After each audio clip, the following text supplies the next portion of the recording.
Ito naman ang ating tuna panga. Ayan, napol. So, nilagyan natin siya ng konting oyster sauce, ginger, syempre maraming bawang, paminta.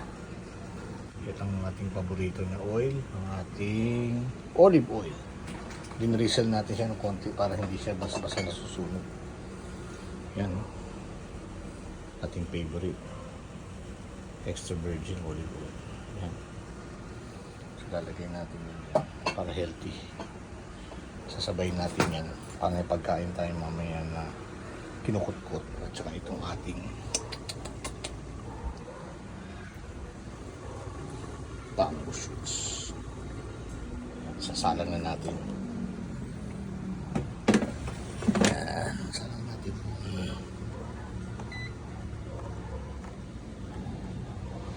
30 minutes.